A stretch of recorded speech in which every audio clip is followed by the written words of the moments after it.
In the year 1530, Margaret of Austria accidentally stepped on a shard of glass. At first, it appeared to be nothing more than a painful but minor injury.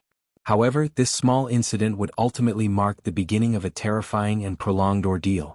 From the moment she entered the world, Margaret was surrounded by some of the most powerful figures in Europe, yet she possessed very little control over her own life. For years she was treated as a political pawn, her future determined by strategic marriage arrangements rather than personal choice. Passed from one alliance to another, she endured a life shaped by diplomacy and ambition. Eventually, however, she seized an opportunity to claim authority for herself, and she did so with remarkable intelligence and determination. Through careful strategy and sharp intellect, Margaret rose to a position that very few women of her time had ever achieved. She transformed herself from a bargaining tool into a powerful political figure, becoming a ruler in her own right. Despite her title, Margaret spent very little time in Austria. Her name reflected her connection to the powerful House of Habsburg through her father, Maximilian I, Holy Roman Emperor. In reality, she was born in Brussels and considered the Netherlands her true home. Her parents, Maximilian and Mary of Burgundy, ruled over the Low Countries, a region commonly referred to as the Netherlands. Margaret's childhood was marked by early loss. Her mother died when she was only 2 years old, leaving her and her slightly older brother, Philip the Handsome, without maternal guidance. Despite his young age, Philip became the ruler of the Low Countries, with their father acting as regent. Even as a toddler, Margaret was already being drawn into the political machinery of Europe. Shortly after her mother's death, her father arranged a marriage alliance with Louis XI of France. At just 3 years old, Margaret was engaged to his 13-year-old son, Charles VIII of France. She was sent to France to be raised as the future queen, leaving behind everything she had known. Her situation quickly became uncertain. King Louis XI died within the same year, leaving Charles as king at only 13 years old. With the throne now his, the question arose of what to do with his young bride-to-be. Initially, Margaret was to be placed under the care of Charlotte of Savoy, but Charlotte passed away soon after. Because Margaret was still so young, she could be shaped into the ideal queen. The responsibility for her upbringing eventually fell to Anne of France, Charles's sister. Under her supervision, Margaret received an exceptional education alongside other noble children, including Louise of Savoy, who would later become her sister-in-law. Everything seemed set for Margaret's future as Queen of France, until a dramatic political decision changed everything. King Charles chose to abandon his engagement to Margaret and instead married Anne, Duchess of Brittany. In a shocking twist, Anne had previously been married by proxy to Margaret's own father, Maximilian, making her Margaret's stepmother. This decision was driven by political necessity. Anne's marriage to Maximilian threatened France, so Charles intervened, forced the annulment, and married her himself. This act completely altered Margaret's destiny. After their marriage in 1491, the French court immediately stopped treating Margaret as the future queen. She had lived in France since she was a small child, and it had become her home. Now she was no longer needed. Following the Treaty of Senlis, she was sent back. This rejection deeply affected her. She had developed genuine feelings for Charles, and being cast aside for political convenience felt like a profound betrayal. Margaret never forgot this humiliation and carried resentment toward the French royal family, particularly the House of Valois. After returning to the Netherlands, Margaret's life once again became entangled in political alliances. Her father arranged a new marriage with Spain's ruling family, connecting her to Isabella I of Castile and Ferdinand II of Aragon. She was to marry their son, John, Prince of Asturias, while her brother Philip married Joanna of Castile. At 16, Margaret married John by proxy before traveling to Spain. This ensured that she could not be rejected as she had been before. However, her journey was nearly cut short when her ship was caught in a violent storm in the Bay of Biscay. Fearing death, she prepared herself for the worst and even wrote her own epitaph, reflecting both her wit and tragic circumstances. She described herself as a willing bride, twice married yet still a virgin. Despite the danger, she survived the journey and arrived safely in Spain. On April 3, 1497, she married John. For a brief moment, it seemed that her life might finally bring stability and happiness. Tragically, this hope was short-lived. Just 6 months later, on October 4, 1497, John died of a sudden fever. Once again, Margaret found herself alone in a foreign land, no longer a wife and uncertain of her future. For a time, she carried a final connection to him. She was pregnant. But fate dealt another cruel blow. In April 1498 she went into premature labor and gave birth to a stillborn daughter. With that loss, Margaret was left without a husband or child. In the aftermath of these tragedies she remained in Spain, where she took on a new role as a companion and tutor to her young sister-in-law, Catherine of Aragon. Margaret remained in Spain long enough to teach Catherine of Aragon the French language before finally returning home in September 1499. By that point, neither Spain nor France had any meaningful place for her anymore. However, her brother, Philip the Handsome, soon found a new role for her. His wife, Joanna of Castile, had just given birth to a son, and Philip wrote to Margaret, asking her to return and become the child's godmother. After 2 failed marriages, it seemed that Margaret's role might be limited to that of an aunt and godmother. Yet her life was far from over, and another opportunity soon presented itself. Margaret's destiny included one more marriage. By 1501, despite all the hardships she had endured, she was only 21 years old. Her third fiancé, Philibert II, Duke of Savoy, was also young, and this time the match proved to be different. For the first time, Margaret entered a relationship that felt balanced. Both she and Philibert had been married before, and they approached their union as equals. Their marriage was not only stable but also deeply personal. Margaret finally found a husband she genuinely cared for, and for a brief period she experienced a sense of happiness and belonging. When Margaret arrived in Savoy, the region was facing a political crisis. Philibert's illegitimate half-brother, René of Savoy, had taken control of the government. Margaret used all the influence and authority available to her, including the power of her father, Maximilian I, Holy Roman Emperor, who held overlordship over Savoy, to challenge René's position. Her efforts were highly successful. Margaret managed to have René declared a traitor, forcing him to flee Savoy. He sought refuge with Louise of Savoy, who had once been Margaret's schoolmate and later became her sister-in-law. With René removed, Margaret stepped in and took control of the government herself. At last she had found both a place and a partner that suited her. However, tragedy continued to follow her. Margaret spent only 3 years with Philibert before he passed away as well. His death devastated her. In a moment of overwhelming grief, she threw herself from a window. Remarkably, she survived the fall. Although she continued to live on after Philibert's death, she never truly recovered from the loss. Her mourning was profound and, by modern standards, deeply unusual. Members of the court eventually persuaded her to bury him, but Margaret chose to preserve part of him. She had his heart embalmed so that she could keep it with her, a constant reminder of the man she loved. Because of this intense devotion, she became known as the Lady of Mourning. Unlike earlier moments in her life, she did not rush to leave Savoy. She remained there for 2 more years, dedicating herself to a lasting tribute. As Philibert's widow, her primary project became the construction of the royal monastery of Brou. The monastery was intended to house Philibert's remains, those of his mother, and eventually her own. Everything suggested that Margaret intended to spend the rest of her life in Savoy. However, her family once again intervened. In 1505, her father and brother attempted to arrange yet another marriage for her. Despite being rejected once and widowed twice, Margaret was still only 25 years old. This time, they sought to marry her to the King of England, Henry VII of England, who was 48 years old. Margaret firmly refused the proposal. Nevertheless, her father and brother sent her portrait to England in an attempt to persuade the king. The portrait was already several years old, and without Margaret's cooperation, the plan failed. Henry VII, whose first wife had died 2 years earlier, never remarried.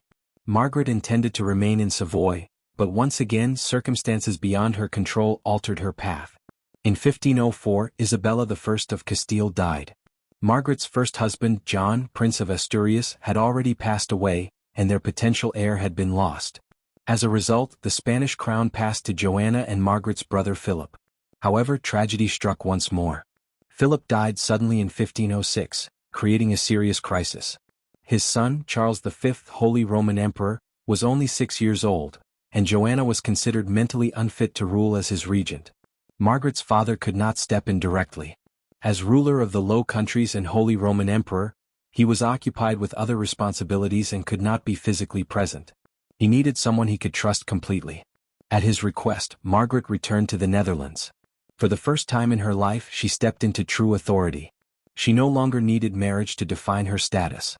With no other suitable candidate available, Maximilian appointed her as governor of the Low Countries and guardian of her brother's children, including young Charles. Only Philip's second son, Ferdinand I, Holy Roman Emperor, remained in Spain under the care of Ferdinand II of Aragon. After a lifetime of being used as a political tool, Margaret finally held real power.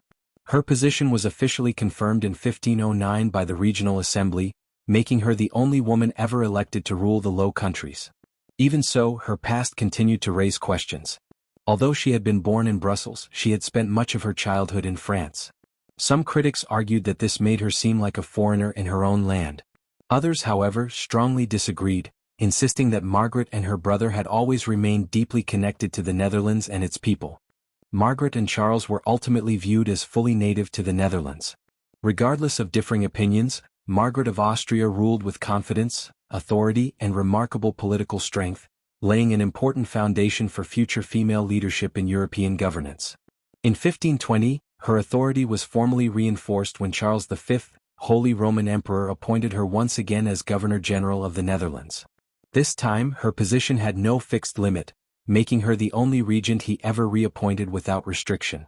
Many historians interpret this as evidence that Margaret functioned almost as a political equivalent to a queen consort, exercising influence at the highest level of imperial decision-making. Margaret governed the Netherlands with calm judgment and steady intelligence, guiding the region through years of instability, diplomatic tension, and military threat. Throughout her rule as regent and governor of the Low Countries, she faced repeated conflicts that tested her leadership and diplomatic skill. One of the earliest challenges arose from tensions with France. The French crown expected Charles to formally acknowledge and pay homage to their king. This dispute had the potential to escalate into a major war, but Margaret's composed and strategic thinking prevented it from spiraling out of control. She persuaded her father, Maximilian I, Holy Roman Emperor, to bring the conflict to an end with King Louis XII of France. She then traveled to Cambrai and played a key role in the negotiations that led to the formation of the League of Cambrai. Through this diplomatic achievement, Margaret effectively redirected French aggression toward northern Italy, successfully protecting the Netherlands from immediate invasion. It was a calculated and highly effective move that demonstrated her mastery of European diplomacy. However, new threats continued to emerge. The Duchy of Guelders, within the Low Countries, had long been a persistent source of rebellion and resistance against Habsburg authority. Both Maximilian and her brother Philip had struggled against it in the past, and now Margaret was left to confront yet another uprising. Although she eventually managed to suppress the conflict with Guelders, Margaret recognized that constant warfare was draining resources and weakening stability. She therefore began reshaping her approach to governance, focusing on reducing open conflict whenever possible. By 1512, Margaret made a decisive shift in policy. She declared that the Netherlands should be considered a neutral region, emphasizing trade, commerce, and peace as its defining priorities. In practice, however, she continued to rely on foreign alliances, external armies, and financial support to conduct military operations when necessary, carefully ensuring that the Netherlands itself appeared officially uninvolved. It was a subtle but highly effective system of indirect warfare. This strategy of diplomacy combined with controlled intervention proved extremely successful. Margaret became an essential figure in European politics for many reasons. She played a major role in helping unite the Holy League, bringing together her father Maximilian, the Swiss states, the Pope, King Ferdinand II of Aragon, and even King Henry VIII of England. Beyond this, she also played a decisive role in ensuring that Charles would inherit the imperial crown rather than his younger brother, Archduke Ferdinand. When Maximilian died in 1519, a fierce political struggle erupted over the succession. Some factions supported Ferdinand, while others backed French interests and alternative candidates. Margaret carefully navigated this complex imperial election. Through a combination of diplomacy, negotiation, and strategic persuasion, along with selective use of financial influence, she secured victory for Charles. Charles V, Holy Roman Emperor, was ultimately elected Holy Roman Emperor, and Margaret's influence over his rise remained deeply significant. Even after his coronation, Margaret continued to shape his policies and decisions. Because of the internal conflicts inherited within the empire and the ongoing rivalries among European powers, the Netherlands once again faced the constant risk of invasion. Yet Margaret proved fully capable of handling the pressure of leadership.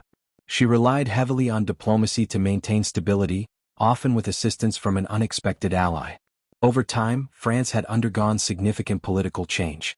King Francis I now ruled, and his mother, Louise of Savoy, held considerable influence as regent during key periods of his reign. Margaret and Louise shared a long personal history, having once studied together in their youth. Now they met again as equals, two powerful women who had both risen to authority through the political careers of their sons. Despite their nation's rivalry, they managed to cooperate diplomatically, working together to negotiate periods of peace between France and the Habsburg territories.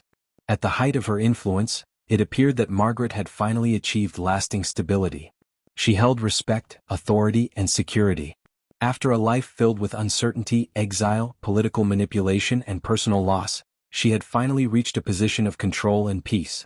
By 1530, Margaret was 50 years old and seemingly living in a state of hard-won stability. Her life had settled into order, and she was regarded as one of the most powerful women in Europe. However, fate had one final and unexpected tragedy awaiting her. On November 15, 1530, while walking, she accidentally stepped on a fragment of glass. At first, the injury appeared minor and insignificant, and she paid it little attention. However, the wound became infected over time. The infection worsened and developed into gangrene, creating a life-threatening condition. Doctors informed her that amputation of her leg was necessary to save her life. Ever composed and rational, Margaret carefully settled her affairs before undergoing surgery. She named Charles V as her sole heir and wrote to him with final counsel, urging him to preserve peace with both France and England. On November 30, 1530, surgeons arrived to perform the operation. However, during the procedure, a fatal mistake occurred. She was given opium for pain relief, but the dosage was far too strong. The overdose proved deadly. Margaret of Austria never regained consciousness. She was laid to rest in the tomb she had previously prepared in Savoy, finally reunited in death with her late husband, Philibert II, Duke of Savoy. Her legacy, however, did not end with her death. Her influence continued through her governance and political legacy. Following her passing, Charles appointed her sister, Mary of Hungary, as the next governor of the Netherlands. In an era when women were often treated as tools in dynastic politics, Margaret of Austria stood apart. She demonstrated that a woman could not only participate in power but also shape it, control it, and wield it at the highest levels of European politics.